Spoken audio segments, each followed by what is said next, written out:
بالله من الشيطان الرجيم. بسم الله الرحمن الرحيم. والعصر إن الإنسان لفي خسر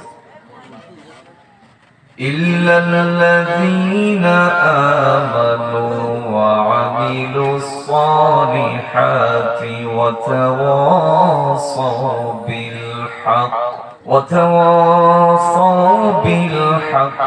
وتواصوا بالصبر. وقال النبي صلى الله عليه وسلم: الموت تحفة للمؤمنين، أو كما قال النبي عليه الصلاة والسلام. وقال النبي صلى الله عليه وسلم: أي العمل أفضل؟ قال الإيمان بالله والجهاد في سبيل الله. وقال تعالى في شان حبيبه مخبرا وآمرا: إن الله وملائكته يصلون على النبي يا أيها الذين آمنوا صلوا عليه وسلموا تسليما. اللهم صل على ভেবে সৃষ্টিকে মানুষ পূজা মণ্ডপে নিয়া ভক্তি জানাতো সবাই মিলে সেই অঙ্গনে গিয়া। এ ভ্রান্ত পথের পথিকদেরকে কে ভাঙালো ভুল, সে যে অন্য কেহ নয় বোধরায় মুহাম্মদ রাসূলুল্লাহ। আল্লাহুম্মা সাল্লি আলা সাইয়্যিদিনা মাওলানা ওয়া আলা আলি সাইয়্যিদিনা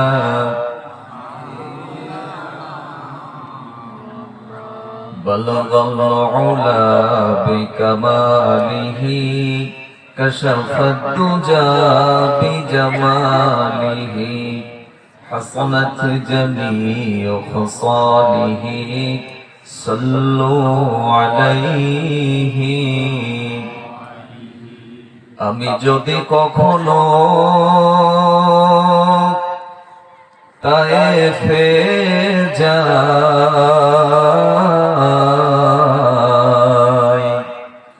বলবো মাটিকে গিয়ে নবীজির খুন ঝরলো কোথায়। বলে দাও আজ তামাকে প্রতিশোধের দাবানো জ্বালা বহে খায়। আলহামদুলিল্লাহ রাব্বিল আলামিন والصلاة والسلام على سيد الأنبياء والمرسلين وعلى آله وأصحابه أجمعين. বাংলাদেশের ঐতিহ্যবাহী জেলা যশোর, উক্ত জেলার অদূর অবস্থিত ঝিকরগাছা উপজেলার আওতাধীন কায়েমকলা পূর্বপাড়া জামে মসজিদ কমিটির উদ্যোগে আয়োজিত সর্বস্তরের তাওহীদি জনতা কর্তৃক নির্মিত, বিশেষ করে যুব সমাজের ঐক্লান্তিক প্রচেষ্টায় নিয়ন্ত্রিত, মাবন কর্তৃক প্রযোজিত আল হাকিম থেকে ছোট্ট একটি সূরা আপনাদের সামনে তেলাওয়াত করেছি। এটি খুবই পরিচিত একটি সূরা। নামাজ আদায় করে এমন মুসল্লি এই সূরাটা মুখস্থ নাই, খুবই কম। ঠিক না বেঠিক? মনে মনে ভাবতেছেন, হুজুর এই সূরার আবার কি আলোচনা? বিশ্বাস করেন, একটু অপেক্ষা করেন, জীবনে যা শোনেন নাই আমি সেই তথ্যবহুল আলোচনা করব বলেই এখানে বসেছি। আপনাদের দোয়া, আল্লাহর দয়া, এই দুইটার সমন্বয়ে আজকের মাহফিলে আলোচনা হবে ইনশাআল্লাহ। আমি যে সূরাটি তেলাওয়াত করেছি কোরআনুল কারীমের সূরার ক্রমিক নম্বর অনুযায়ী 103 নম্বর সূরা। সূরাটির নাম সূরাতুল আসর। নামকরণের অবস্থান জানেন, কোরআনের 114টি সূরার মাত্র 2টি সূরা ব্যতীত বাকি 112টি সূরার নামকরণ করা হয়েছে ওই একই সূরার মধ্য থেকে একটি শব্দ, একটি বাক্য, একটি ওয়ার্ড, একটি সেন্টেন্সকে কেন্দ্র করে। এই সূরার শুরুতে ওয়াল আসর শব্দের উল্লেখ আছে বলে সূরাটির নামকরণ করা হয়েছে সূরাতুল আসর। সূরাটির ভেতরে 3টি আয়াত, একটি রুকু। সূরাটি নাযিল হয়েছে বিশ্বনবীর হিজরতের পূর্বে। তাফসীরের ভাষায় এই কারণে বলা হয় সূরাটি মাক্কি সূরা। ইমাম শাফি রাহমাতুল্লাহ আলাইহি বর্ণনা করেন, একজন মুসলমানের হেদায়েতের জন্য এই ছোট্ট একটি সূরাই যথেষ্ট। সুবহানাল্লাহ বলেন। সাহাবায়ে কেরামদের শান ছিল, একজন সাহাবী আরেকজন সাহাবীর সাথে যখন সাক্ষাৎ হয়ে যেত, একজন আরেকজনকে সূরাতুল আসর তেলাওয়াত করে শুনিয়ে দিত। প্রথম সাক্ষাতে যদি তেলাওয়াত করে শোনাতে ভুলে যেতেন, অন্তত বিদায় নেওয়ার প্রাক্কালে হলেও এই সূরাটি একজন আরেকজনকে শুনিয়ে কাজা আদায় করেই ময়দান থেকে বাড়ির দিকে আসতেন। তাহলে সূরাটির মর্যাদা আছে না নাই? কোন প্রেক্ষাপটে সূরাটি নাযিল হলো আমরা এটা জানবো, এরপরেই বিস্তারিত আলোচনা করব। কষ্ট হবে আপনাদের? তাহলে সূরার নামটা কি? এটি কোরআনের কত নম্বর সূরা? মুখস্থ করা লাগবে। কত নম্বর? সূরাটির নাম। আয়াত যেন কয়টা? রুকু যেন কয়টা? সূরাটি নাযিল হয়েছে কোথায়? মক্কায়। কোন প্রেক্ষাপটে নাযিল হলো আমরা এই বিষয়টা জানার পরেই বিস্তারিত আলোচনায় যাব। বুঝতে অসুবিধা হচ্ছে? অসুবিধা হলে বলবেন, যতক্ষণ না বুঝবেন ততক্ষণ বোঝানোর চেষ্টা করব ইনশাআল্লাহ। মানে একজন বলছিল, বন্ধুর বাড়ি নোয়াখালী, শুনছনি নানি? নোয়াখালীলে বন্ধু আমার পানি রে কয় হানি। যশোরের পানি নোয়াখালীতে গিয়ে হয় হানি। বিশেষজ্ঞগণের ধারণা এভরি 5 কিলোমিটার পর পর ভাষার চেঞ্জ হয়। তো নাটোর থেকে আপনাদের এই পর্যন্ত 200 প্রায় 15 কিলোর কিছুটা উপরে। তা আমার ভাষা সব বুঝবেন এটা নাও হতে পারে, ঠিক কিনা? আমার ভাইরা, তাহলে এই খোলা ময়দানে শীতের তীব্রতাকে উপেক্ষা করে আমরা যারা এখানে বসলাম, বসলে লাভ কি? আর কোরআনে কি আছে যে এই কিতাবের আলোচনা শুনতেই হবে? এই শীতকে উপেক্ষা করে আমরা তার ধারাবাহিক কিছু তথ্য জেনেই মূল আলোচনায় চলে যাব ইনশাআল্লাহ। প্রশ্ন করলে কোরআন জবাব দেওয়ার ক্ষমতা রাখে, এই বিশ্বাস আছে আপনাদের? তাহলে 1 নম্বর প্রশ্ন করলাম, কোরআন তোমার আলোচনা জাতি শুনতে এসেছে, তোমার মধ্যে কি আছে? কথা বলার সাথে সাথে কোরআন বলে মাসুদুর রহমান, আমার এক নাম কোরআন, আমাকে যিনি নাযিল করেছেন তিনার একটি নাম হলো রহমান। তিনি শুধু রহমান নয়, তিনি হলেন বিশ্ববাসীর জন্য মেহেরবান। আমার আলোচনা জাতি কেন শুনবে? প্রশ্ন করেছে সূরার নাম লোকমান। 27 নম্বর আয়াত দিয়া জাতির সামনে দিয়ে দাও ডিজিটাল প্রমাণ। আল্লাহ পাক বলেন, ওয়ালাউ أنما في الأرض من شجرة أقلام والبحر يمده من بعده سبعة أبحر ما نفدت كلمات الله إن الله عزيز حكيم। খুব ভালো করে কান লাগান। আল্লাহ বলেন, পৃথিবীতে যত বৃক্ষরূপী গাছপালা আছে সবগুলিকে যদি কলম বানাও, সাগর মহাসাগরের পানিগুলিকে যদি কালি বানাও, বৃক্ষরূপী গাছপালাগুলি শেষ হয়ে যাবে, সাগর মহাসাগরের পানিগুলি শেষ হয়ে যাবে। সূরা লুকমানের এই আয়াতটা প্রমাণ করতেছে নতুন করে আরো 7টি সাগর যদি জোড়া দেওয়া হয়, পানি তো দূরের কথা, সাগরই শেষ হবে, তারপরেও আল্লাহর কালাম কোরআনের ব্যাখ্যা বিশ্লেষণ বাকি থাকবে। মর্যাদা আছে না নাই? আমরা বললাম কোরআন তোমার কি এতটুকুই মর্যাদা না আরো কিছু আছে? আল্লাহর কোরআন জবাব দিয়ে দেয় মাসুদ রহমান, জাতির সামনে ওপেন করে দাও, আমার এই মর্যাদা শুধু এখানেই না, কিয়ামত পর্যন্ত যদি কেউ এর শান আর মান বর্ণনা করে, পৃথিবী কিয়ামত হবে, আমার নিয়ামতের আলোচনা করে কেউ শেষ করতে পারবে না। আল্লাহর ঘোষণা, ওয়া ইন তাউদ্দু নি'মাতাল্লাহি লা তুহসুহা। আল্লাহু আকবার। কথা কার? এবার আমরা বললাম আল্লাহ তোমার সেই কালাম, এত মর্যাদাপূর্ণ কালাম, এটা তুমি কার কাছে দিলা? সর্বপ্রথম কি তুমি মানুষের কাছে দিলা, না আগে পরে তোমার কোন সিদ্ধান্ত ছিল? আল্লাহর কালাম কোরআনুল কারীমের সূরা আহজাব ৭২ নম্বর আয়াত আল্লাহ নাযিল করে দিলেন। আল্লাহ পাক বলেন, ইন্না আরাদনাল আমানাতা আলাস সামাওয়াতি ওয়াল আরদি ওয়াল জিবালি ফাআবাইনা আইয়াহমিলনাহা ওয়া আশফাকনা মিনহা ওয়া হামালাহা ইনসান ইন্নাহু কানা যালুমান জাহুলা। কার কথা? আল্লাহ বললেন, ইন্না আরাদনাল আমানাত, কোরআন শুধু আমার কিতাব না, এটা হলো শ্রেষ্ঠ আমানত। আলাস সামা, এটা আমি নাজিল করার সিদ্ধান্ত সর্বপ্রথম নিয়েছিলাম আসমানে। আসমান আমার দায়ভার রাখতে পারে নাই, আমি আমার সিদ্ধান্ত বাতিল করে সিদ্ধান্ত নিলাম ওয়াল আরদ, জমিনে।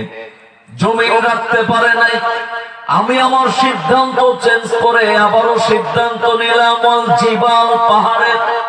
পাহাড় রুকু ছাড়াই সিজদায় চলে গেল।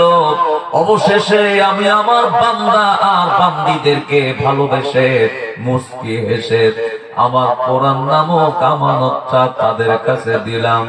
দিনরাত 24 ঘন্টার নিয়ামত কার? আরো জোরে কার? আল্লাহ বললেন, দিনরাত 24 ঘন্টার নিয়ামত আমার। কিন্তু সেই 24 ঘন্টার মধ্যে আমার বান্দারা নিয়ামত আমারই ভক্ষণ করে, কিন্তু বিভিন্ন রাইটারের লিখিত কিতাব তাদের পড়তে ভালো লাগে। ওরা মীর মোশাররফ হোসেনের বিষাদ সিন্ধু পড়তে সময় পায়, ওরা রবি ঠাকুরের গীতাঞ্জলি পড়ার সময় পায়, কিন্তু দিনরাত 24 ঘন্টা আমার শ্রেষ্ঠ আমানত কোরআনটা 10টা মিনিট পড়ার সময় পায় না, বরং যারা পড়ে তাদেরকে বাধা দেয়। আছে না নাই? প্রিয় ভাইরা আমার, খুব ভালো করে কান লাগান লাগবে। আমরা বললাম, আল্লাহ এত চমৎকার কিতাব তুমি আমাদেরকে দান করলে, এই কিতাব থেকে যারা মুখ ফিরাবে, কথা হবে ভালো লাগবে না, কোরআন তেলাওয়াত হয় শুনতে চায় না, কোরআনের আলোচনা চলে যারা ডাইনে বামে সামনে পেছনে বাজার ঘাটে চায়ের স্টলে চায়ের কাপে ফুট লাগায় বলে শুনে কি লাভ? তুমি কি তাদের ব্যাপারে কোনো পানিশমেন্টের ব্যবস্থা করো নাই? প্রশ্ন করলে বলেন তো ভাইরা জবাব আছে না? না। আল্লাহ রাব্বুল আলামিন চমৎকার করে আয়াত নাযিল করলেন, ওই কোয়ালিটির যারা তাদের অবস্থানটা কি হবে? আল্লাহ পাক বললেন, ওয়া মান ইউশাকিকির রাসূলা মিন বা'দি মা তাবায়্যানা লাহুল হুদা ওয়া ইয়াত্তাবি' গায়রা সাবিলিল মুমিনিন নুওয়াল্লিহি মা তাওয়াল্লা ওয়া নুসলিহি জাহান্নাম ওয়া সাআত মাসীরা। আরো জোরে আল্লাহু আকবার। আল্লাহ বললেন, যারা কোরআন থেকে মুখ ফেরাবে, আলোচনা চলবে, শুনবে না, উঠে যাবে, ওরা মনে করবে কোরআন শুনে আমাদের লাভ কি?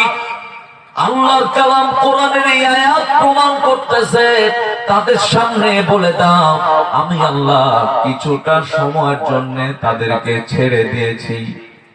কিছুটা সময়ের জন্য কেমনে বুঝায়? একেবারে ডিজিটাল কায়দায় বোঝেন। বাঁশের কঞ্চি আর কাগজ দিয়া ঘুড়ি বানায়া আমাদের সন্তানেরা আকাশে উড়ায় দেয় কিনা? ওই ঘুড়ির বুকে সুতো পেঁচায়, হাতে থাকে নাটাই, সুতা যত দেয় ঘুড়িটা আসমানের দিকে উঠে যায়।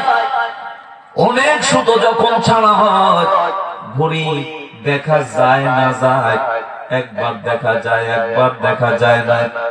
ঘুড়ি একবার ডান দিকে যায় আবার ঘুড়ি বাম দিকে যায়। মুনিবকে যেন বোঝাতে থাকে, মুনিব রে একবার উপরে এসেছি আর তোর কাছে যাব না। মুনিবটা ডেকে ডেকে বলে, ডানে যাও আর বামে যাও, যেখানেই যাও না কেন আমি যতক্ষণ চাইবো ততক্ষণ তুমি আসমানে থাকতে পারবা। আমি যখন চাইবো আমার হাতে ধরা দেওয়া লাগবে, নাটাই টান দেব যখন আমার হাতে আসতে হবে তখন। আল্লাহ বললেন, বান্দা হায়াত দিয়েছি আমি, মৌত দেব আমি। এই মাঝখানের সময়টা আমি আল্লাহ কিছু সীমারেখা দান করেছি। সীমার মধ্যে থাকবে যারা আমার প্রেমিক হবে, তারা সীমা অতিক্রম করবে যারা মুরাদের মতো আস্থা করে নিক্ষেপ হবে তারা। ঠিক না বেঠিক? প্রিয় বন্ধুগণ আমার, সব কথা আসবে। এবার আল্লাহ পাক বললেন, সীমা অতিক্রম করার কারণে কোরআনের আলোচনা হয়। যারা ময়দান থেকে উঠে যায়, সামনের থেকে তামাশা দেখে, শুনে কি লাভ? আল্লাহ বললেন, নুওয়াল্লিহি মা তাওয়াল্লা, আমি আল্লাহ কিছুটা সময়ের জন্য তোমাদেরকে ছাড় দিয়েছি, দেখি তোমরা কি করো। কিন্তু যখন মরে যাবা, অনুসলিহি জাহান্নাম, প্রত্যেকটা কাজের হিসাব করে আমি আল্লাহ কোরআন বিরোধীদের জন্য জাহান্নাম রেখেছি। বলেন তো জাহান্নাম আল্লাহর কাছে আছে না না? শোনার দরকার আছে? আছে তো? এবার আমরা বললাম, আল্লাহ তাহলে কোরআন শুনলে আমাদের লাভ কি? যারা আমরা আরামের ঘুম হারাম করে, শীতের তীব্রতাকে উপেক্ষা করে কোরআনের ময়দানে বসে গেছি, আমাদের লাভটা কি? আল্লাহ পাক বললেন, ওদের জীবনের যত গুনাহ আছে সব গুনাহকে আমি আল্লাহ আমল দ্বারা পরিবর্তন করে দেব। সুবহানাল্লাহ। কথা কার? এখন তো বললাম আমি, এটা বাংলা, কোরআনে দলিল আছে না নাই? আল্লাহ পাক বলেন, ফাউলাইকা ইউবাদদিলুল্লাহু সাইয়্যাতিহিম হাসানাতিন ওয়া কানাল্লাহু গফুরুর রহিমা। আল্লাহু আকবার। আল্লাহ বললেন, বললেন ফাউলাইকা ইউবাদদিলুল্লাহ বাদদালা ইউবাদদিলু। আল্লাহ বললেন ময়দানে যখন এসেছে আমার বান্দা এই যে গুনাহে জর্জরিত দিলটা নিয়ে বসেছে, কোরআন শুনেছে মানার নিয়তে, আল্লাহ বললেন এই নিয়ত করার সাথে সাথে আমি আমার বান্দার গুনাহে জর্জরিত দিলটা পরিবর্তন করে সাদা দিলওয়ালা বান্দা বান্দিতে পরিণত করি। আমার ওই বান্দাদের ছোটখাটো কোনো গুনাহ থাকে না। মর্যাদা আছে না নাই? সম্মানিত ভাইরা আমার, এবার আমরা বললাম আল্লাহ তাহলে তোমার কালাম কোরআন শুনবো, রব্বুল আলামিন কেমনে শুনবো? এবার আসেন আমরা মূল আলোচনায় চলে যাই। সূরার ভেতরে আয়াত 3টা, সূরার নাম আসর, রুকু মাত্র 1টা, নাজিল হয়েছে মক্কায়। কোন প্রেক্ষাপটে সূরাটা নাজিল হলো কান খাড়া করে শোনেন। একটা কথা যদি এড়ায় যান আলোচনা বোঝা কঠিন হবে। আল্লাহর হাবিব মুহাম্মাদুর রাসূলুল্লাহ সাল্লাল্লাহু আলাইহি ওয়াসাল্লাম জন্মগ্রহণ করেছেন 40 বছর পর্যন্ত আল্লাহর হাবিবের ডানে বামে সামনে পেছনে কোনো শত্রু। কথা বলেন, খুব ভালো করে শোনেন। নবীজির জন্ম হয়েছে আল্লাহর হাবিবের জন্মের 63 বছর। নবীজি পৃথিবীতে ছিলেন, বরকত দিয়ে তার জীবনটা ভরা ছিল। কোন গ্লানি নবীজিকে টাচ করতে পারে না। সফলতায় ভরা, ব্যর্থতার কোন গ্লানি আল্লাহর হাবিবের জীবনে। কথা বলেন, আমাদের সফলতা আছে, ব্যর্থতাও। মাইন্ড করবেন না, ভালো করে বুঝেন। বর্তমান প্রাইম মিনিস্টার বঙ্গবন্ধু কন্যা জননেত্রী শেখ হাসিনা, তার সফলতা আছে, ব্যর্থতাও। কথা বলেন। বিরোধী দলীয় নেত্রী অসুস্থ, আল্লাহ তাকে সেবা দান করুন, তার সফলতা আছে, ব্যর্থতাও। এরশাদ চাচা মরে গেছে, আল্লাহ তাকে জান্নাতবাসী করুন, সফলতাও আছে, ব্যর্থতাও।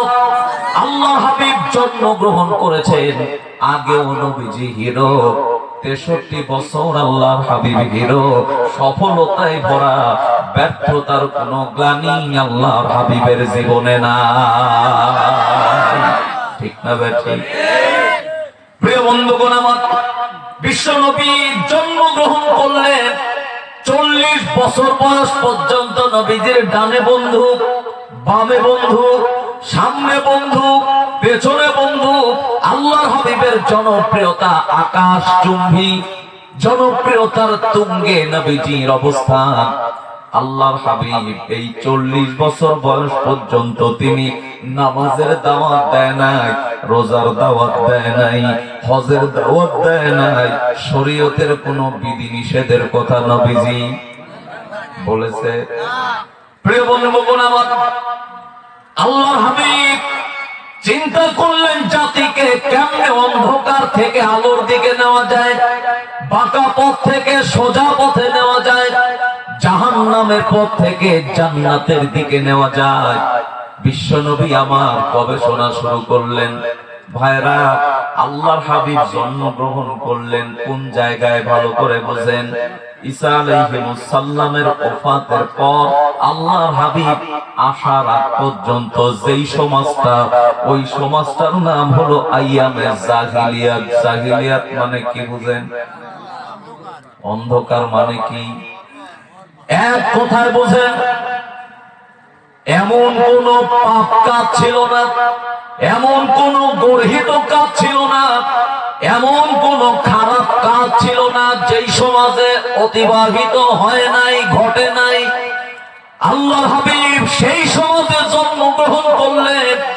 মানুষগুলি নেশার সাথে সম্পৃক্ত, এমন নেশা পান করে, জগ আর গ্লাস নিয়ে নেশা দ্রব্য পান করতে করতে জগগুলিকে বগলের সাথে নেয়, গ্লাস আর জগ ধরেই তারা চিত হয়ে পড়ে থাকে।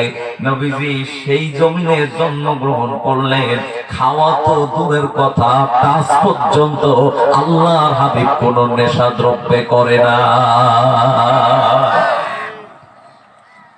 ভাইরা আমার, বিশ্ব নবী চিন্তা করলেন জাতিকে কেমনে অন্ধকার থেকে আলোর দিকে নেওয়া যায়, বাঁকা পথ থেকে সোজা পথে নেওয়া যায়। আল্লাহর হাবিব হেরা পর্বতের গুহায় ধ্যানমগ্ন অবস্থায়, লম্বা কথা শর্ট করে বলতেছি, সূরাটা কেন নাযিল হলো কথাগুলি ভালো করে শোনেন। বিশ্ব নবী আমার ধ্যান করছেন, হযরতে জিবরাইল আলাইহিস সালাম আল্লাহ হাবিবের সামনে প্রথম সাক্ষাৎ দিলেন যেই সূরার কয়েকটা আয়াত দিয়া। যারা জানেন আমার সাথে আওয়াজ দিয়ে পড়েন, ইকরা বিসমি রাব্বিকাল্লাযী খালাক খালাকাল ইনসানা মিন আলাক ইকরা ওয়া রাব্বুকাল আকরামুল্লাযী আল্লামা বিল কলম আল্লামাল ইনসানা মা লাম ইয়ালাম। জোরে বলেন আল্লাহু আকবার। আয়াত নাযিল হয়ে গেল। আল্লাহ পাক বুঝালেন হাবিব, মানুষদেরকে এমনি এমনি আলোর পথে নেওয়া যাবে না, এমনি এমনি জান্নাতের পথ দেখানো যাবে না। আল্লাহ করলেন ঘোষণা, কিতাবুন উনজিলা ইলাইকা লিতুখরিজান নাসা মিনাজ যুলুমাতি ইলান নূর। আল্লাহ বলেন বাঁকা পথ থেকে সোজা পথে, জাহান্নামের পথ থেকে জান্নাতের দিকে নিয়ে যাওয়ার জন্য আমি আল্লাহ নাযিল করেছি কোরআন নামক পণ্য। যারা মানবে না আমি তাদেরকে আমার প্রিয় বান্দা আর বান্দি হিসাবে করব না গণ্য, আর যারা মেনে নেবে আমার প্রিয় বান্দা আর বান্দি হিসাবে হবে তারা গণ্য। আখিরাতের আদালতে কোরআনের শাফায়াতে আমি আল্লাহ পাক তাদেরকে জান্নাত দিয়ে করব ধন্য। সে আল্লাহ আছে না নাই? আছে না নাই? নবীজির কাছে আয়াত নাযিল হলো।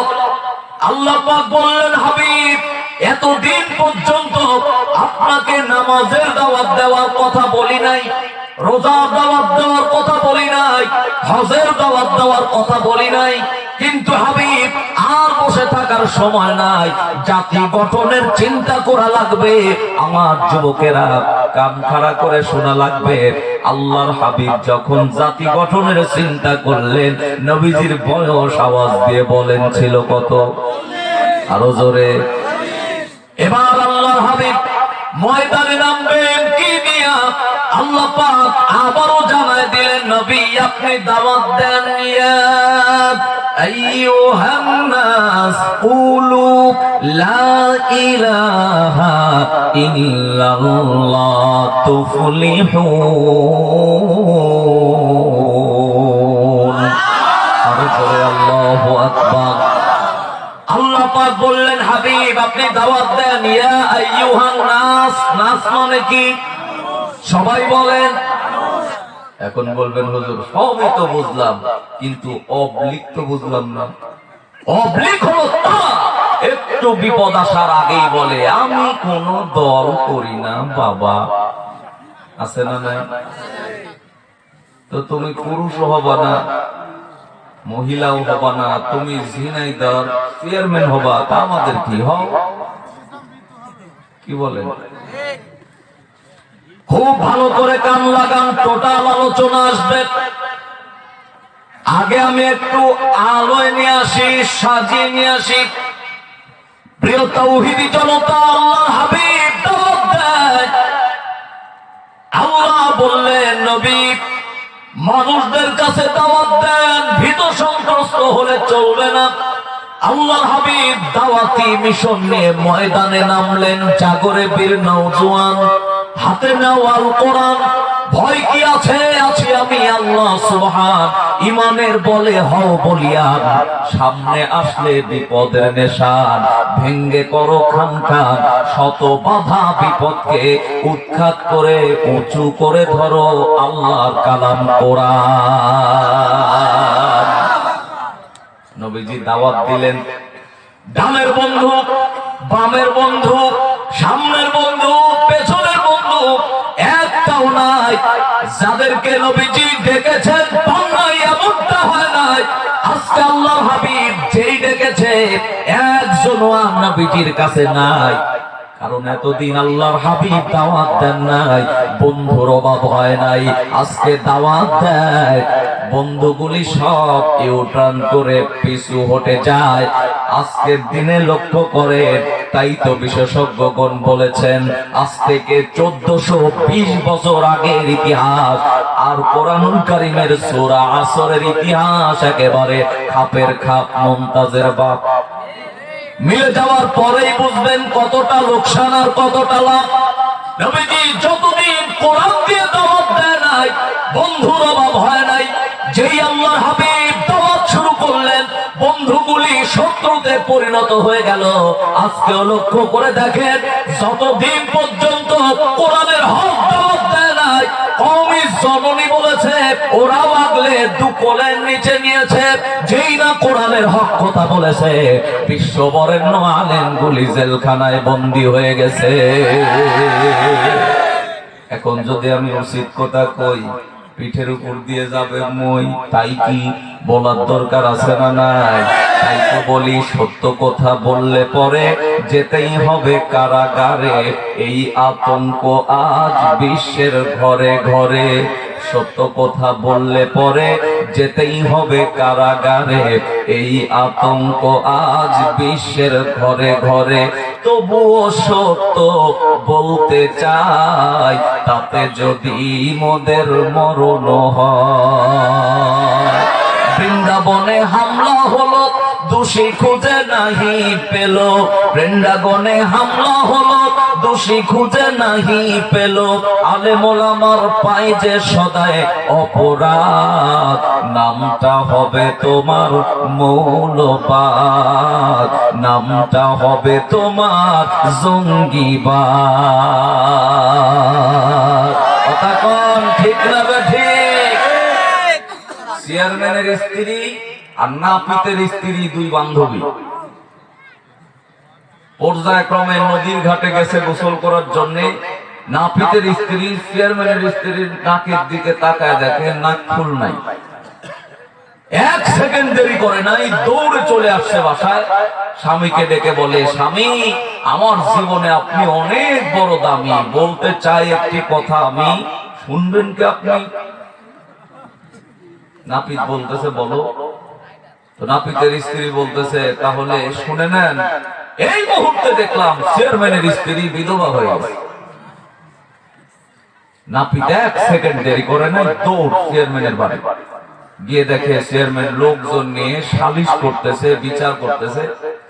তো উনি ওখানে গিয়ে আবেগে কান্না করতেছে। কিছু দেখবেন আবেগ প্রবণ মানুষ আছে, নিজের আব্বাকে আব্বা বলে ডাকে না, আরেকজনের আব্বাকে নিয়ে এত মাতামাতি, ঠিক কিনা?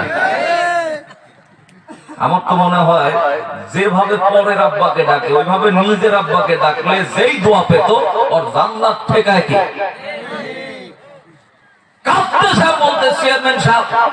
আপনার স্ত্রী বিধবা হয়ে গেছে, এমন ভাবে বলছে চেয়ারম্যান চেয়ার থেকে লাফ মেরে দাঁড়ায়, ও হু হু করে কাঁপতেছে, বলতেছে আমার স্ত্রী বিধবা হয়েছে। পাশ থেকে একজন তাকায় বলতেছে, চেয়ারম্যান সাহেব জমা দেন তো মানুষ, আপনি এখানে দাঁড়ান, আপনার স্ত্রী বিধবা। বুঝলাম না। চেয়ারম্যান আস্তে করে চেয়ারে বসে বলতেছে, তাই তো। কি বলতেছে? তাই তো। তার মানে লক্ষ্য করেন, আমার দেশে কিছু নাপিত মার্কা মুসলমান আছে, কোরআনের জ্ঞান নাই, নিজেকে জাহির করার জন্য বিশ্ববরেণ্য আলেমদেরকে নিয়ে কটূক্তিমূলক কথা বলে। আরেক শ্রেণীর না বোঝা চেয়ারম্যানগুলি, আমি আবার ভাইয়ের কথা বলি নাই, ওই দিকে বলছি, ওরা এসে কোরআনের পাখিদেরকে নির্বিচারে ধরে ধরে হত্যা করে আর জেলখানায় ফেলে। এই অজাতগুলো আছে না নাই? লাল বাংলা, নীল বাংলা, সাদা বাংলা, কালো বাংলা, হলুদ বাংলা, সবুজ বাংলা, জয় বাংলায় এই অজাতগুলিকে দেখে দেখে কোরআনের আইন বাস্তবায়নের লক্ষ্যে তাদের বিচার করা হবে। কথা বলেন ঠিক না ঠিক? এক মাঘে শীত যায় না, আরো মাঘ আছে। এই মাঘের কাঁথা কম্বল নিয়ে যাবে সেই মাঘের কাছে। কষ্ট হলো আপনাদের? অতি আবেগী হওয়ার সুযোগ নাই। আমি কোরআন টু কোরআন কথা বলবো, এটা জাস্ট ফর এক্সাম্পল। খুব ভালো করে কান লাগান। আল্লাহর হাবিব যতদিন দাওয়াত দেয় নাই, নাপিত মার্কা মুসলমান গুলি তারাও নবীজির বন্ধু হয়েছে। ওরা বন্ধু না বন্ধু সেজেছে। কিন্তু যখন নবীজি দাওয়াত দিয়েছে, সঙ্গে সঙ্গে তারা ইউটার্ন নিয়েছে। মক্কার বুদ্ধিজীবী গুলি, বুদ্ধিজীবীকে আপনারা চেনেন, দেশ আর জনগণ নিয়ে এমন ভাবনা শুরু, মাথায় একটা রসুল নাই, আন্তর্জাতিক এয়ারপোর্ট আছে না নাই? নিজের কলিজার টুকরা মেয়েটা কয়টা বয়ফ্রেন্ড নিয়ে কোন হোটেলে গেল, চাচার হিসাব নাই। কলিজার টুকরা ছেলেটা কয়টা গার্লফ্রেন্ড নিয়ে কোন রিসোর্টে রাত কাটায়, চাচার হিসাবই নাই। উনি দেশ আর জনগণ নিয়ে ব্যস্ত। এমন বুদ্ধিজীবী বিশ্বে আছে না নাই? প্রিয় ভাইয়েরা আমার, মক্কার বুদ্ধিজীবী গুলি রাস্তার মোড়ে, দোকানপাটে, বিভিন্ন জায়গায় আল্লাহর হাবিবের নামে ফতুয়া দিয়ে বেড়ায়। মুহাম্মদের জীবন আগে চলেছে লাভে, এখন মুহাম্মদের জীবন চলতেছে লসে। বলতে চাই, আল্লাহর হাবিবের 63 বছরের জিন্দেগিতে কি কোনো লস আছে? আছে। নবীজি জন্মের আগেও হিরো, আল্লাহর হাবিব জন্মের পরেও হিরো। জন্মের পরের অবস্থান বলেছি, আগের হিরো, এটাও আমাদের জানার দরকার আছে না নাই? দুই একটা টিপস নিয়ে নেন আমার ঝিকর গাছার ভাইরা, আমার কায়েম করার ভাইরা, ভালো করে শুনে নেন। আল্লাহর হাবিব জন্মগ্রহণ করে নাই মা আমেনার রেহেমে। আমেনা বর্ণনা করেন, মুহাম্মদ আমার পেটে, আমি যাচ্ছিলাম রাস্তা দিয়ে হেঁটে, লক্ষ্য করে দেখি দুইটা পাথর, একটা আর একটাকে বলতেছে পাথরের সালাম দে। আমিনা বলে, ওই পাথর বলে, সালাম যদি দিতেই হয় তাহলে তুই দে। আমিনা বলতেছে, আমি উপলব্ধি করলাম দুইটা পাথর একসাথে আমাকে সালাম দিয়ে দেয়। একজন আরেকজনকে বলতেছে, পাথর রে কেন সালাম দিলি জানিস? আরেকজন বলে, না জানি না। পাথরটা ডেকে বলে, ইনি অন্য কোন সাধারণ মেয়ে না, ইনি হলেন রহমাতাল লিল আলামিনের মা আমিনা। নবীজি কি এখনো আসছে? আসছে। আর একটা টিপস নেন আমার ভাইরা, আল্লাহর হাবিব জন্মগ্রহণ করবেন এমন অবস্থান, আম্মা জান আমিনা শ্বশুর আব্বা আব্দুল মুত্তালিবকে ডেকে বলে, আব্বা জান, আপনার নাতি মুহাম্মদ সাল্লাল্লাহু আলাইহি ওয়াসাল্লাম পৃথিবীতে আসবে, ঘরে আলো জ্বালাবো, একটু তেল নাই। আব্বা গো, একটু কি তেলের ব্যবস্থা করা যায় না? আব্দুল মুত্তালিব চলে গেলেন আবু জেহেলের বাড়ি। আবু জেহেলকে ডেকে বলেন, হে আবু জেহেল, একটু কি তেল দেওয়া যায় না? আবু জেহেলের বাড়িতে তেল থাকার পরেও আল্লাহর হাবিবের দাদার কাছে একটু তেল দেয় নাই। এখান থেকেই প্রতীয়মান হয় মুহাম্মদুর রাসূলুল্লাহর মতো মানুষ পৃথিবীতে আসুক, এটা জালেমের গোষ্ঠী আগে থেকেই চায় না। এখনো তার মিল আছে না নাই? আছে না নাই? পরপর একজনকে 11 বছর ভেতরে আর একজনের জনপ্রিয়তায় সহ্য হয় নাই মালয়েশিয়ায়, ঠিক না বেঠে? সুযোগ আসলে হৃদয়ের স্পন্দন, আমাদের কাঙ্ক্ষিত ওয়াইস আসবে বাংলার মাটিতে, ঠিক না বেঠে? ইউসুফ আলাইহিস সালামের ভূমিকায় আসবে, ঠেকানোর ক্ষমতা কারো না। আমার তাওহীদি জনতা, আল্লাহর হাবিব মুহাম্মদ রাসূলুল্লাহ তখনও আসে নাই। নবীজির দাদা ভারাক্রান্ত মন নিয়ে চলে আসলেন বাড়ির দিকে। বাড়ির পাশে দাঁড়িয়ে গেলেন, হঠাৎ করে দেখে বেড়ার ছোট্ট একটি ছিদ্র দিয়ে সুন্দর আলো এসে আল্লাহর হাবিবের দাদার চোখে পড়েছে। ডেকে বলে, মা তুমি না বললে একটু তেল নাই, কেমনে আলো জ্বালাবা? মাগো এত চমৎকার আলো তুমি কোথায় থেকে পেলে জানতে চাই। আমিনা বলেন, আব্বাজান আপনার নাতি মুহাম্মদ যখন পৃথিবীর জমিনে আমাদের ঘরে ভূমিষ্ঠ হয়ে যায়, আব্বা গো কোথায় থেকে যেন একটু আলো এসে আমাদের ঘরে পড়ে। ওই একটি আলো পড়ার সাথে সাথে ঘরের যাবতীয় কালো এক নিমিষেই তা দূর হয়ে গেল। আল্লাহর নবী, প্রেমের নবী গো, আপনি নবী আমার আপনের আপন। আল্লাহর নবী, প্রেমের নবী গো, আপনি নবী আমার জীবনের জীবন। আপনি নবী মোর জীবন সাথী, অন্ধকার ঘরের বাতি, আপনি ছাড়া মোর বাঁচে না জীবন। আপনি নবী মোর জীবন সাথী, অন্ধকার ঘরের বাতি, আপনি ছাড়া মোর বাঁচে না জীবন। রহমাতাল লিল আলামিন, আপনি মুমিনের আপন, গুনাহগার উম্মতেরই আপনজন। আল্লাহর নবী, প্রেমের নবী গো, আপনি নবী আমার আপনের আপন। জোরে বলেন মারহাবা। তাহলে নবীজি জন্মের আগেও হিরো, জন্মের পরেও, কথা বলা লাগবে, আগেও হিরো পরেও। 40 বছর দাওয়াত দেয় নাই, বন্ধুর অভাব হয় নাই। দাওয়াত দিয়েছেন যখন, যারা নবীজির কাছ থেকে ইউটার্ন করেছে, বলেন তো এরা কি বিশ্ব নবীর আসল বন্ধু ছিল? ছিল।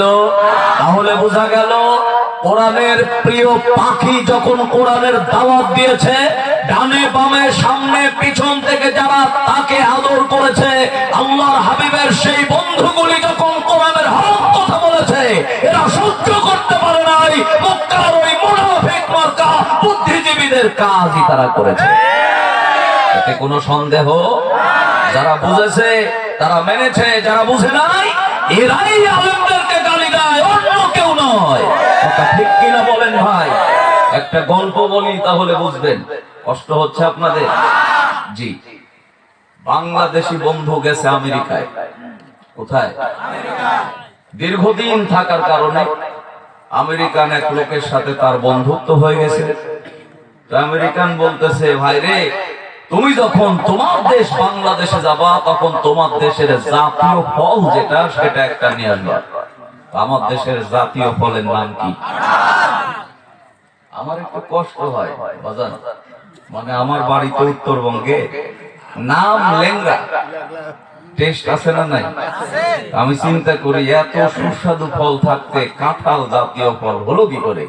আবার নিজের মনকে নিজে বুঝদি না রে, সাইজে বড়, ক্ষমতার দাপটে। যা হয় হোক, ওটা আমার কোনো যায় আসে না। তো বাঙালি ছুটিতে আসছে, যখন যাবে, ও মাল যেটা নিছে ওটা কি ছোটখাটো নেবে? দেশের ভাব মুক্তি বলে কথা, হ্যাঁ ইতার এক জিনিস নিয়ে চলে গেছে। তো যখন রুমে প্রবেশ করবে, আমেরিকানটা রুমে নাই, রুমে ঢুকে কোথায় রাখবে, খাটের নিচে রেখে নিতান্ত প্রয়োজনে বাইরে চলে গেছে। আমেরিকান বন্ধু একটু পরে রুমে ঢুকছে, দেখে আনকমন গন্ধ বের হচ্ছে, ডানে বামে সামনে পেছনে কোন দিকে কিছু নেই। যেই খাটের তলে তাকাইছে, তাকাইছে তত জোরে, রুম থেকে বের হয়ে দৌড় মারছে আরো জোরে, আর মুখে উচ্চারণ করছে, ওরে বাবা বোমা। জীবনে যে দেখে নাই ওর কাছে তো বোমাই মনে হবে। কি বলে? দূরে নিরাপদ দূরত্ব বজায় রেখে দাঁড়িয়ে আছে, আর সামনে যায় না।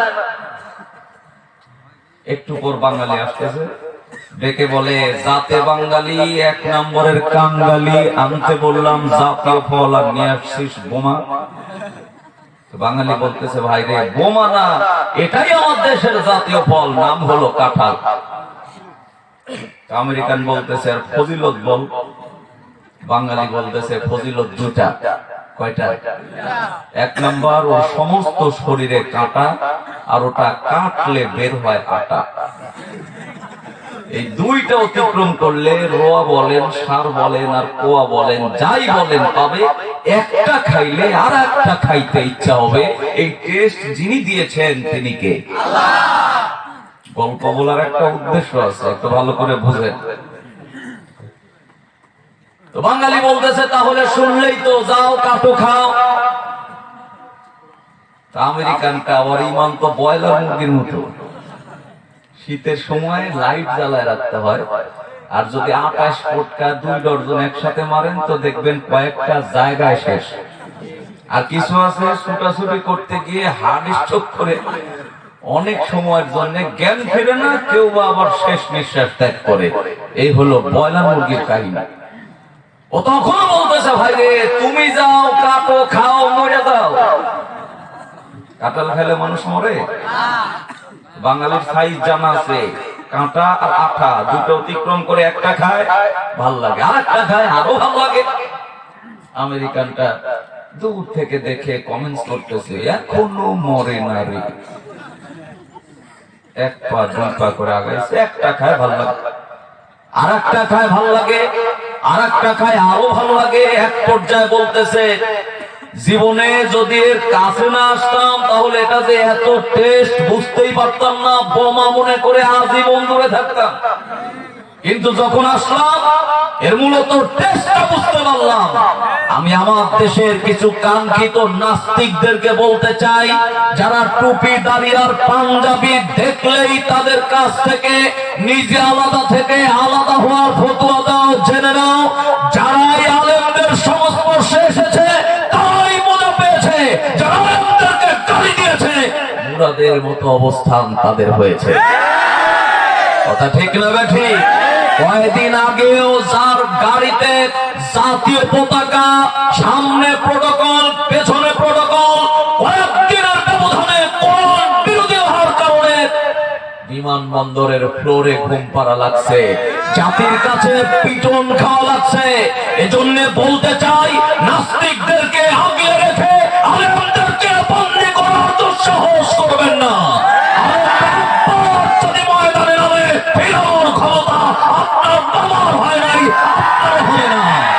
কথা বলেন ঠিক না ঠিক? আওয়াজ দিয়ে বলা লাগবে ঠিক না ঠিক?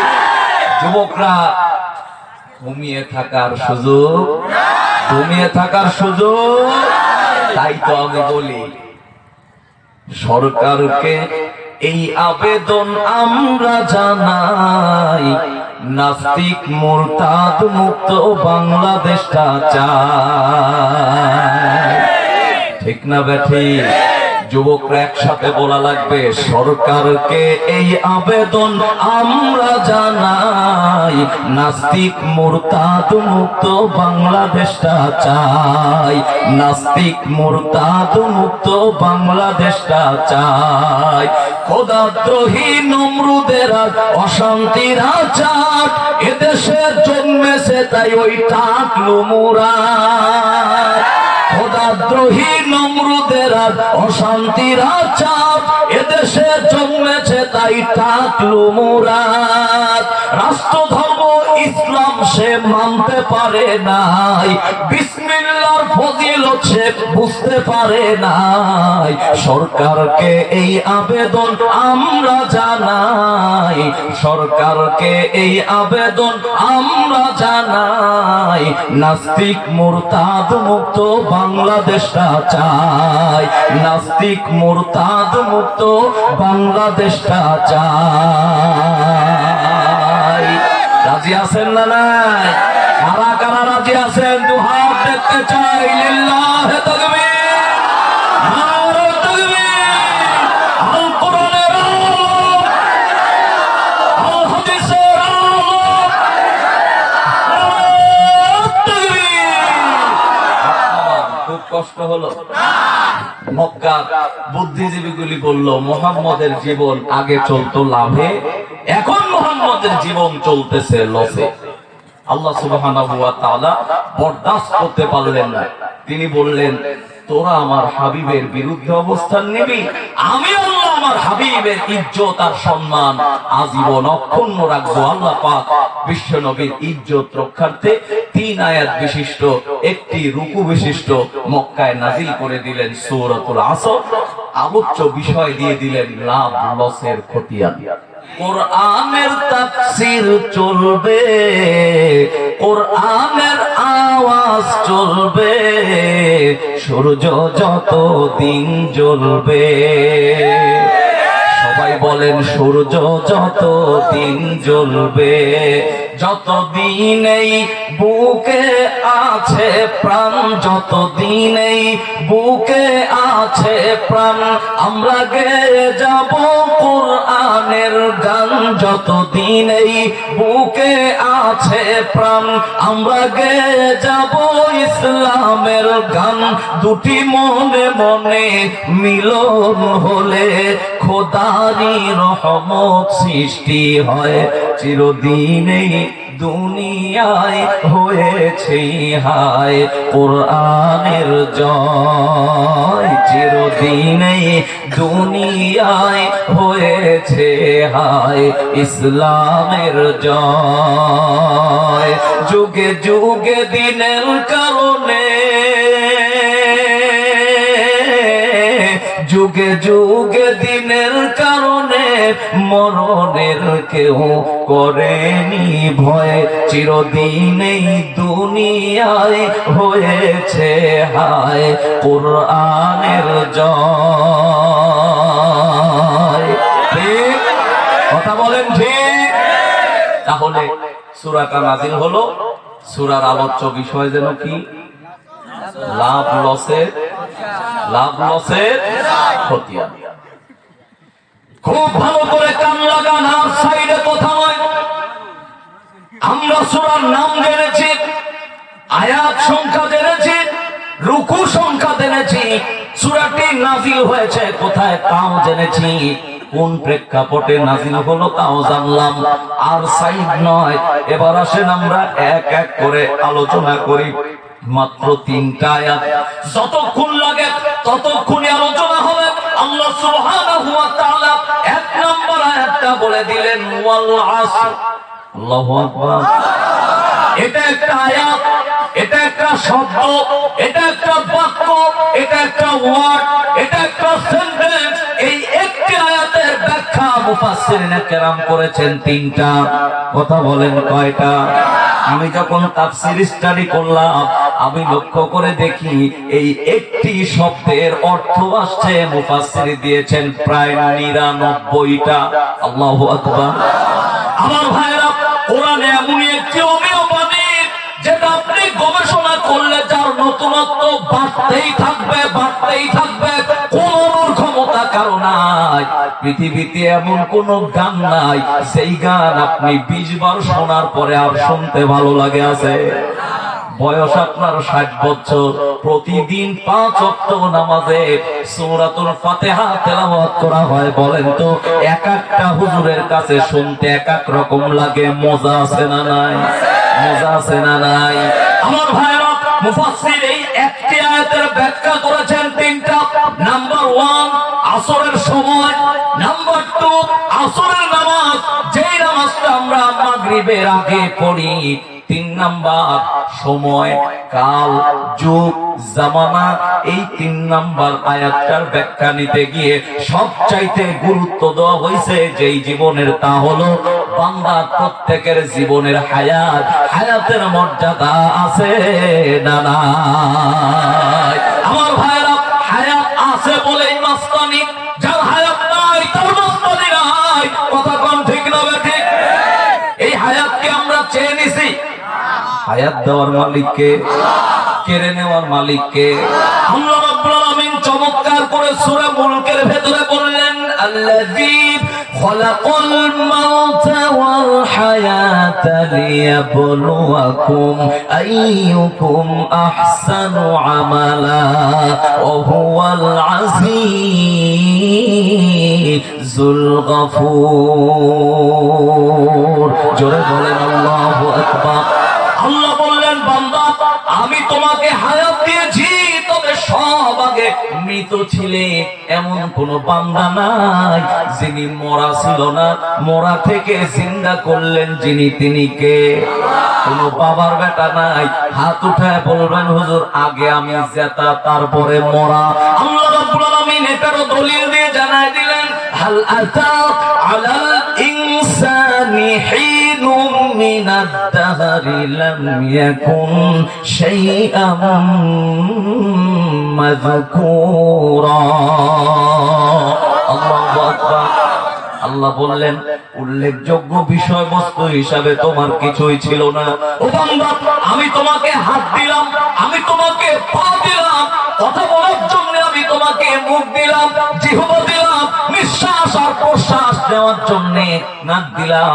বান্দা, আমার অনেক লীলাভূলি দেখার জন্য, আমার নিয়ামতগুলিকে দেখার জন্য তোমার দুইটা চোখ দিলাম। বান্দা, এর সমন্বয়ে আমি তোমার এই দেহ অবয়ব তৈরি করলাম।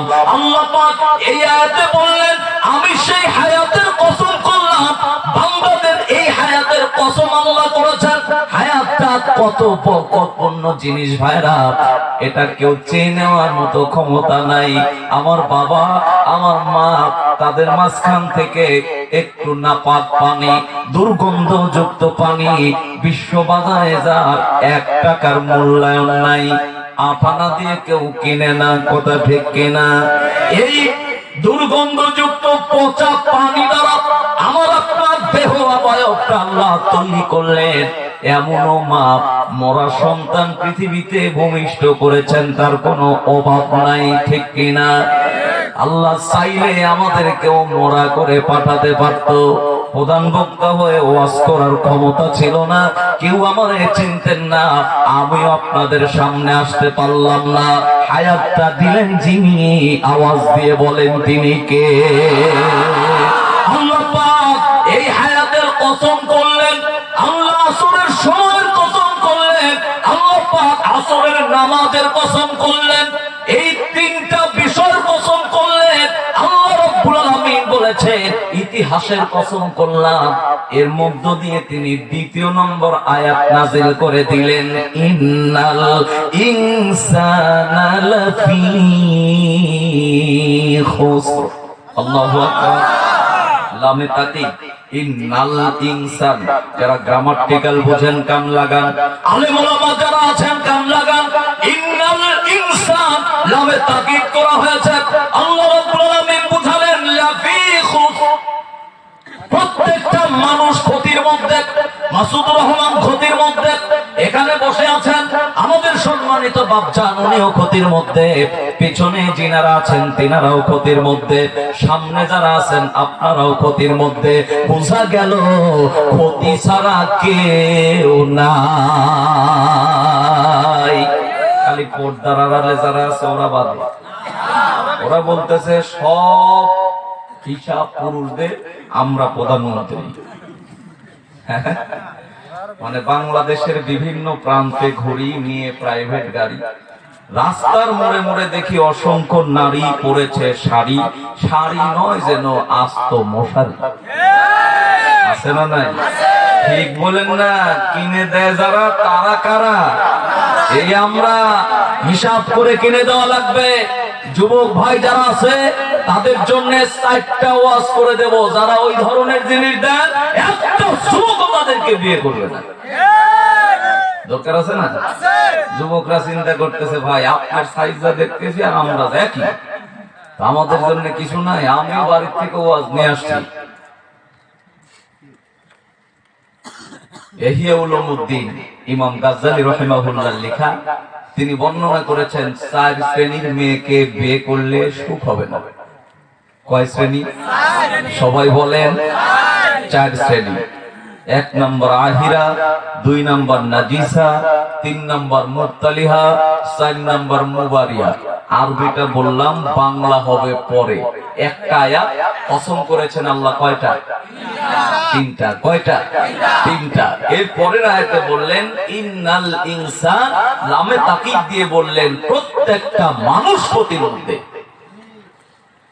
তাহলে ক্ষতির মধ্যে থেকেই বাড়িতে যাবে না ক্ষতি থেকে বাঁচার দরকার আছে?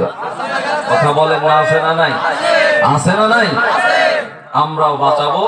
আল্লাহ সুবহানাহু ওয়া তাআলা 3 নম্বর আয়াতে 4টা কোয়ালিটির কথা বর্ণনা করেছেন। 4টা গুণ যারা অর্জন করবে এরা ক্ষতি থেকে বাঁচবে। বাবা ডাক্তারের কাছে নিয়ে গেছে, গিয়ে বলতেছে, ডাক্তার সাহেব আমার ছেলে ট্রিটমেন্ট করেন। তো ডাক্তার বুকে হাত দেয়, মাথায় হাত দেয়, পেটে হাত দেয়, এক পর্যায়ে বলতেছে, অনেক চেষ্টা করলাম কিন্তু আপনার ছেলেকে বাঁচাতে পারলাম না। তো কথা শুনতে দেরি, ছেলেটা মাথা উঁচু করে বলতেছে, আব্বা আমি বেঁচে আছি। কথা বলতে দেরি বাবা 100টা ধমক লাগাছে, ডাক্তারের চাইতে তুই বেশি বুঝিস। তার মানে আমার ছেলে বেঁচে আছে এটা বলারও ক্ষমতা আমার নাই। কথা বুঝেছেন? ভাসুরের নাম জানি কিন্তু মুখে নেওয়া যাবে না। খুব ভালো করে কান লাগান। এবার আল্লাহ পাক বললেন সবগুলি ক্ষতির মধ্যে 4টা গুণ যারা অর্জন করবে এরা ক্ষতি থেকে বাঁচবে। তার 1 নাম্বার আল্লাহ পাক প্রথম একটি শব্দে বর্ণনা করলেন, ইল্লাল্লাযীনা আমানু।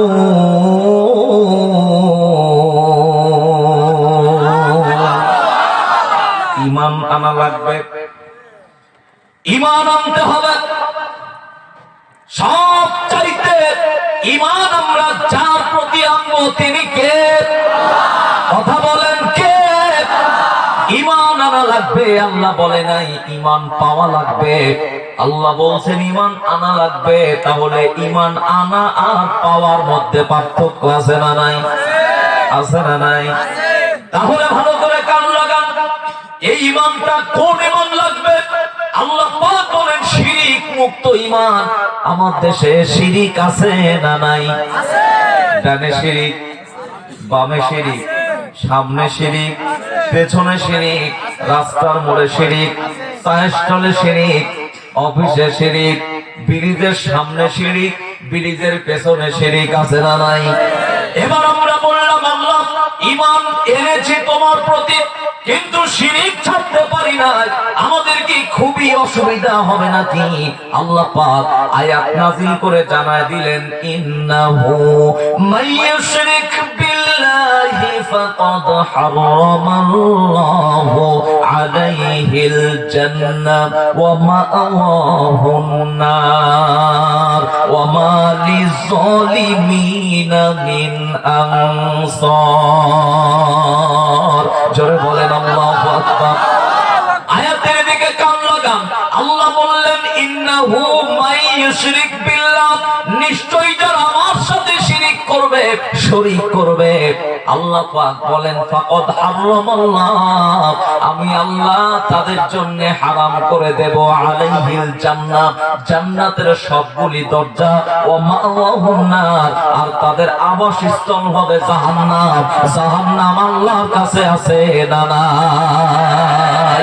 তাই তো আমি লিখেছিলাম জাহান্নামের মধ্যখানে অনন্তকাল থাকবো কেমনে, জাহান্নামের মধ্যখানে অনন্তকাল থাকবো কেমনে, এসে খেলে জীবন গেল বয়স হলো ভারী, এই দুনিয়া ছেড়ে একদিন যেতে হবে চলি, সেদিন আমার অন্ধ করে তুমি আলোর আশা জীবনে, জাহান্নামের মধ্যখানে অনন্তকাল থাকবো কেমনে।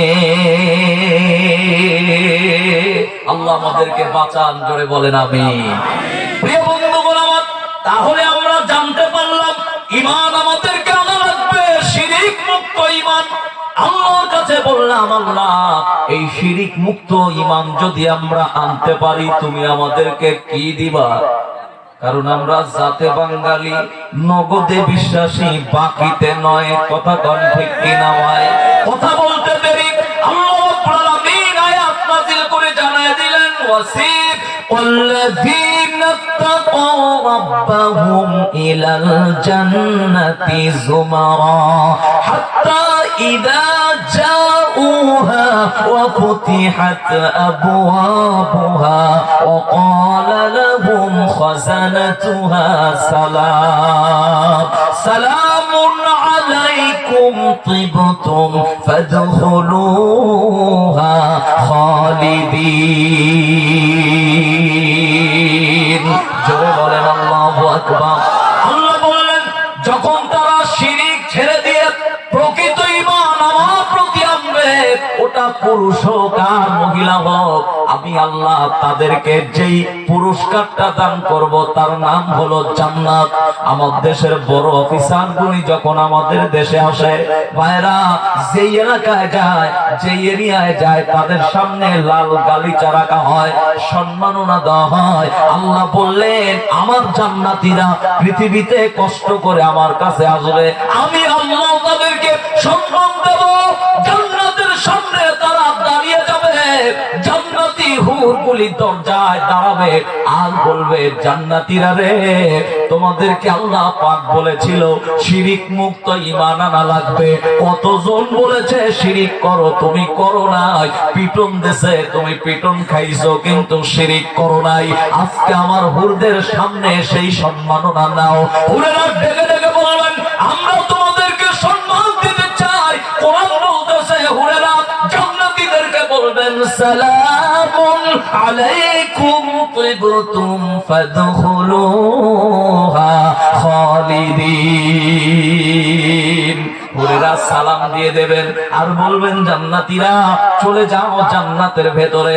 কোরআন বলতেছে একবার যারা জান্নাতে যাবে খালিদিনা ফিহা আবাদা, আর জীবনেও জান্নাত থেকে বের হওয়া লাগবে না। তাই তো বলি মুমিন ভাই সময় নাই, কোরআন পড়ো, দুনিয়ার মোহাব্বত একটু ছাড়ো। মুমিন ভাই সময় নাই, কোরআন পড়ো, দুনিয়ার মোহাব্বত একটু ছাড়ো। কোরআন আর হাদিস পড়ে এ দুনিয়াতে মনটা গড়ো, তারপরে তুমি মরতে পারো। এ দুনিয়াতে মনটা গড়ো, তারপরে তুমি মরতে পারো। তুমি মরবে যখন তোমায় পড়াবে কাফন, কেউ হবে না আপন। দুনিয়ারি মায়া জালে থেকো না আর মেতে, বাবা মায়ের আদর ফেলে হবে তোমার যেতে। পাপ পুণ্যের হিসাব শেষে আমল হবে দিতে। মুমিন ভাই সময় নাই, কোরআন পড়ো, দুনিয়ার মোহাব্বত একটু ছাড়ো। কোরআন আর হাদিস পড়ে এ দুনিয়াতে মনটা গড়ো, তারপরে তুমি মরতে পারো। এ দুনিয়াতে মনটা গড়ো, তারপরে তুমি মরতে পারো। কথাগণ ঠিক না বেঠে? যুবকেরা দরকার আছে না নাই? ঈমান আনা লাগবে। ওই ঈমান আনতে গিয়ে ডানে আবু জেহেল, বামে আবু জেহেল, সামনে আবু লাহাব, পেছনে নমরুদ যদি ধাও করে কারো অগ্নি চক্ষুকে ভয় করা যাবে? কথা বলেন যাবে? কারণ আমরা যখন ভূমিষ্ঠ হয়েছি আমাদের এক কানে আযান আর এক কানে ইকামত দেওয়া হয়েছে। আমরা যখন নামাজের জন্য দাঁড়াইছি আল্লাহু আকবার, আমরা যখন রুকুতে গিয়েছি আল্লাহু আকবার, সিজদায় গিয়েছি আল্লাহু আকবার, মারা যাব জানাজার দোয়া পড়ানো হবে আল্লাহু আকবার। সুতরাং জানা লাগবে goodbye socialism, goodbye nationalism, goodbye secularism, welcome আল Islam, no east no west, Islam is the best. ঠিক না ঠিক? এজন্য প্রয়োজনে ইসলামের জন্য ফোটায় ফোটায় রক্ত জমিনে পড়বে, মুখ থেকে আল্লাহু আকবারের আওয়াজ কেউ কেড়ে নিতে পারবে না। প্রয়োজনে জীবন দিয়ে দেব, কোন নাস্তিকের কাছে মাথা নত করা যাবে না। যুবকেরা তুই হাত উঁচু করে আল্লাহকে দেখাও।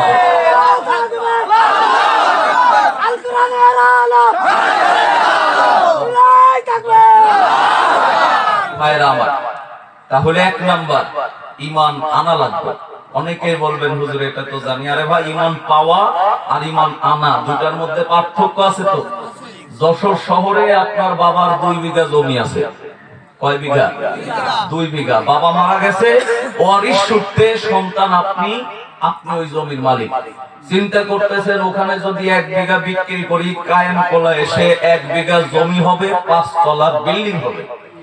তো জমি থাকলে থাক, না থাকলে না থাক। বিক্রি করবে, গায়ে বাঁধবে? জমি কার কাছ থেকে পাইছে? বাবার কাছ থেকে। কিন্তু যদি ওটা আপনি আপনার মাথার ঘাম, পায়ে ফেলানো, হাট পরিশ্রম করা টাকা হতো, ওটা নষ্ট করার আগে আপনি 10 বার ভাবতেন।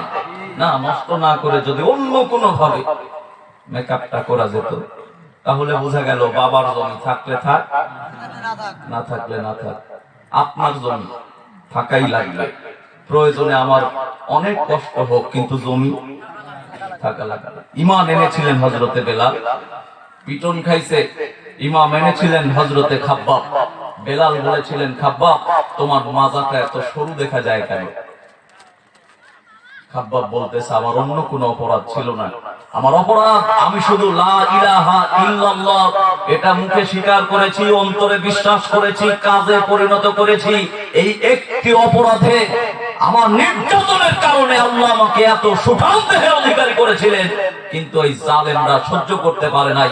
আমাকে গরম তেলের মধ্য দিয়ে আমার মাজার বস্তুগুলি, চামড়াগুলি এখান থেকে আউট করে দিয়েছে। তারা ঈমান এনেছিল, আর আমরা ঈমান পেয়েছি। আমার দাদা ছিল মুসলমান, ঈমানদার, তার কাছ থেকে আমার বাবা পেয়ে হয়েছে ঈমানদার, তার সন্তান আমি আমার বাবার কাছ থেকে পেয়ে হয়েছি ঈমানদার। আল্লাহ বলেছেন, পাওয়া ঈমানের কাজ না, ইল্লাল্লাযীনা আমানু, ঈমান আনতে হবে আমার প্রতি, ঈমান পাইতে হবে। আল্লাহ এটা বলে নাই। কথা ঠিক কিনা? তাহলে ওনারা ঈমান এনেছিল, ঈমান রাখতে গিয়ে সম্পদ রাখতে পারে নাই, ঈমান রাখতে গিয়ে নিঃশ্বাস রাখতে পারে নাই, ঈমান রাখতে গিয়ে নিজের বাবাকে রাখতে পারে নাই, ঈমান রাখতে গিয়ে মাকে মা বলে ডাক দিতে পারে নাই। আর আমরা 2000, 3000, 1000 টাকার বিনিময়ে, একটা শাড়ি আর লুঙ্গির বিনিময়ে ঈমানটাকে বিক্রি করে দিয়েছি। আছে না নাই? আপনি ঈমানদার, ওনারাও ঈমানদার। আগে হিসাব মিলান, আমরা ঈমান পেয়ে হইছি না ঈমান এনে হইছি? আল্লাহ ঈমান পাওয়ার কথা বলে নাই, আমার কথা বলেছেন। সেই কথাটাই আমি আপনাদের সামনে রেলি করে শোনাচ্ছি। এখানে আমার কোনো কর্তৃত্ব নাই, কর্তৃত্ব কার? আল্লাহর জন্য। ওরা আমার ভাই, একটা বলেই দিই, আর হীরা 1 নাম্বার, চেহারা একটু সুন্দর হলেই দেখবেন ওর নিজেকে আর মানুষই মনে করে না। ওর পাশে যদি একটা কালো মেয়ে যায়, ওকে মেয়েই মনে করে না। এমন অহংকারে আছে না নাই? মা বোনদের মধ্যে এমন অহংকারে আছে না? আমি শ্রদ্ধার সাথে বলবো, যারা এই অহংকার করেন ছেড়ে দেন। এই অহংকার করা যাবে না। এই একটাই আপাতত ছাড়েন। আর যুবক যারা আছে, যুবকদের জন্য আমার একটু আদরের সাথে, ভালোবাসার সাথে বলা, তোমরা ওই ধরনের মহিলার আশেপাশে যাবা না। যদি না যাও, তাহলে দেখবা যে এত সুন্দর চেহারা নিয়ে রাস্তায় বাড়ালাম, কেউ দেখে না রে। বাড়িতে গিয়ে যে কষ্ট করে 5 ঘন্টা মেকআপ করছে, 5 মিনিটে তার তুলে ছিন্ন ভিন্ন করে ফেলবে, দেখার কেউ নাই। এজন্য যুবকদেরকে একটা টিপস দিয়ে দিলাম, মানবা, দেখবা আল্লাহ কসম, ঈমান আনবা। এই 2টা গুণ রাখার সাথে সাথে আল্লাহ তোমার ইজ্জত আর সম্মান বৃদ্ধি করে দেবে। অরিজিনালি যে কোরআন প্রেমিক, সে তোমার সহধর্মিণী হবে। আমি সেই দোয়াই এই সকলকে নিয়ে আজকে করব। আল্লাহ আমাদেরকে কবুল করুন। যতক্ষণ আমি কথা বলেছি, আরো বাকি 3টা পয়েন্ট আছে, হবে ইনশাআল্লাহ কোন একটা সময়। বেঁচে থাকলে দেখা হবে আবার, মারা গেলে দেখা হবে হাসরের মাজার। কেউ হবেন না আলোচনা শুনে বেজার, বাড়ি আমার নাটোর, মাদ্রাসা মোর বাজার। পরিশেষে বক্তা, শ্রোতা, উদ্যোক্তা, নারী পুরুষ, আবাল বৃদ্ধ বনিতা, তাওহীদি জনতা, সকলকে হৃদয়ের গভীর থেকে সালাম জানাবো হাজার হাজার। এটা মোনাজাতের পরে। আল্লাহুম্মা আমিন। রব্বানা ظلمنا أنفسنا وإن لم تغفر لنا وترحمنا لنكونن من الخاسرين। আয় আল্লাহ তাআলা, আমরা জেনে না জেনে, বুঝে না বুঝে যত রকম গুনাহ করেছি, দয়া করে তুমি আমাদের সকল গুনাহগুলিকে মাফ করে দাও। রব্বুল আলামিন, বিশ্ববরেণ্য আলেম সমাজ যারা জেলখানায় বন্দী, আল্লাহ তোমার কোরআনের ইজ্জতে তুমি তাদেরকে মুক্তির ব্যবস্থা করে দাও। হযরত ইউসুফ আলাইহিস সালামকেও তুমি জেলখানায় দিয়েছিলে, সম্মানের সাথে রাষ্ট্রপ্রধানের দায়িত্ব দিয়েছিলেন। রব্বুল আলামিন কোরআন বিরোধীরা যারা কোরআন প্রেমিকদেরকে খাঁচার ভিতরে ঢুকিয়ে দিয়েছে, তুমি আবার ইউসুফ আলাইহিস সালামের মতো বীর বেশে আমাদের সামনে হাজির করে দাও। আয় আল্লাহ তাআলা, আজকের মাহফিলের সভাপতি, প্রধান অতিথি, বিশেষ অতিথি, যারা আলোচক ছিলেন, প্রিয় ভাই রবিউল ইসলাম সহ আমার প্রিয় ভাই আজিজুল ইসলাম যশোরী, আল্লাহ আমার উভয় ভাইদেরকে তুমি কবুল আর মঞ্জুর করে নাও। রব্বুল আলামিন, হাত উঠালে মনে পড়ে যায় জনম দুঃখিনী মার কথা, যে মা কষ্টের পর কষ্ট করে আমাদেরকে লালন পালন করেছে। আজকে কতটা দিন হয়ে যায়, এমনও ভাই বোন হাত তুলেছে, কলিজার টুকরা মাকে মা বলে ডাকার কপাল না। রাস্তা দিয়ে কত মহিলা হেঁটে যায়, মার মতো মনে করে মা মা বলে ডাক দিলে জনম দুঃখিনী মা আর জব নেয় না। আল্লাহ সেই মা যেন নাই, মার কবরে আর আযাব দিও না। অনাদরে কাটে মা গো আমারে জীবন, ভাগ্য দোষে রইল বাবা দূরেতে এখন, তুমিও নাই বাবাও নাই,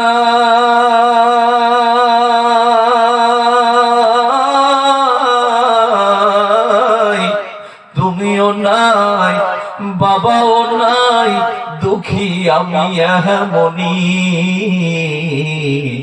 হায়রে মা জননী আমার, হায়রে মা জননী, মাগো তোমার মতো হলই না কেহ আমায় বুকে টানি, আঁচল দিয়া মুছে না কে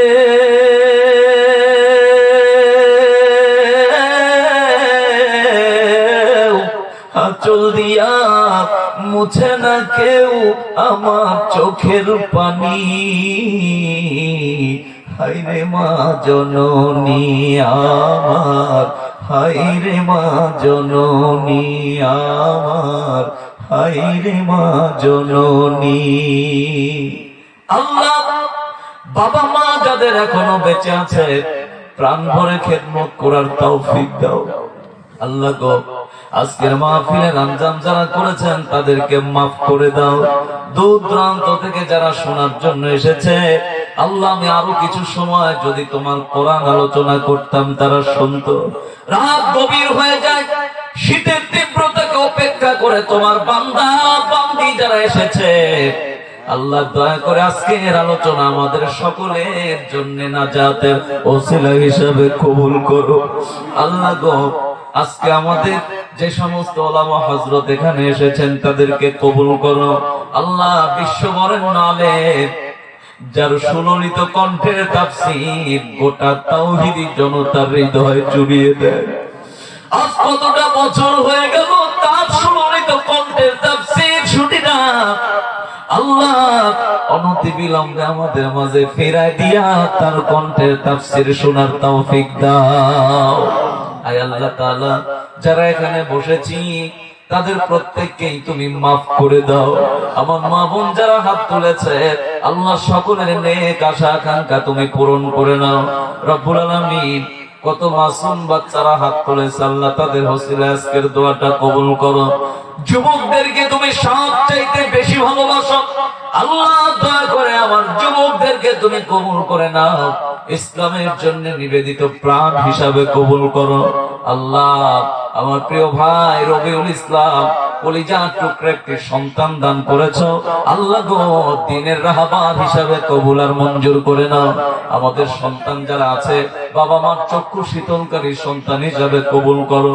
দীর্ঘদিন হয়ে গেছে একটি কলিজার টুকরা সন্তান নাই, আল্লাহ তাদেরকে তুমি সন্তান দান করে শূন্য কুলটা পূর্ণ করে দাও রব্বুল আলামিন।